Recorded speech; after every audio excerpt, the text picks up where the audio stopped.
ಇನ್ನು ನಾಳೆ ದೆಹಲಿ ಹೈಕಮಾಂಡ್ ಅಂಗಳದಲ್ಲಿ ಸಿದ್ದರಾಮಯ್ಯನವರ ಅಗ್ನಿ ಪರೀಕ್ಷೆ ನಡೆಯುತ್ತೆ. ಯಾಕೆ ಸಿದ್ದರಾಮಯ್ಯನವರು ಇಷ್ಟೆಲ್ಲ ಕಷ್ಟಪಡ್ತಾ ಇದ್ದಾರೆ? ಮೂಡಾ ಕೇಸ್ನಲ್ಲಿ ನಾಳೆ ಹೈಕಮಾಂಡ್ಗೆ ಸಿಎಂ ವಿವರಣೆಯನ್ನು ಕೊಡಲಿದ್ದಾರೆ.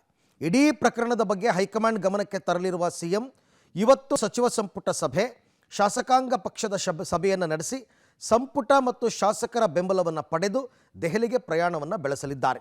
ಹೈಕೋರ್ಟ್ನಲ್ಲಿ ಪ್ರಾಸಿಕ್ಯೂಷನ್ ಕೇಸ್ ಬಾಕಿ ಇರುವ ಬೆನ್ನಲ್ಲೇ ಸಿಎಂ ದೆಹಲಿ ಭೇಟಿ ಮೇಲೆ ಎಲ್ಲರ ಕಣ್ಣು ನೆಟ್ಟಿದೆ. ಹಾಗಾದರೆ ಸಿಎಂ ಹೈಕಮಾಂಡ್ ಎದುರು ಏನು ವಾದಿಸ್ತಾರೆ ಅಂತಕ್ಕಂಥದ್ದನ್ನು ನಾವೀಗ ನೋಡ್ತಾ ಹೋಗೋಣ. ಏನು ವಾದ ಮಾಡ್ಬೋದು?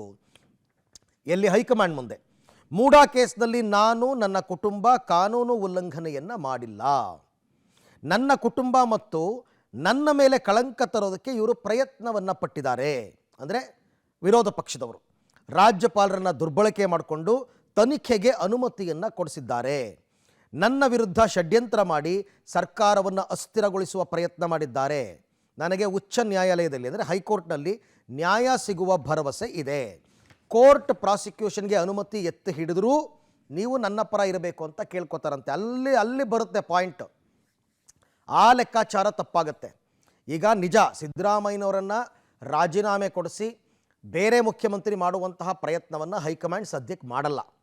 ಆದರೆ ಒಂದು ವೇಳೆ ಹೈಕೋರ್ಟ್ ಏನಾದರೂ ಪ್ರಾಸಿಕ್ಯೂಷನ್ ಅನುಮತಿಯನ್ನು ಎತ್ತಿ ಹಿಡಿದ್ರೆ ಆಗ ಸಂಕಷ್ಟ ಶುರುವಾಗುತ್ತೆ.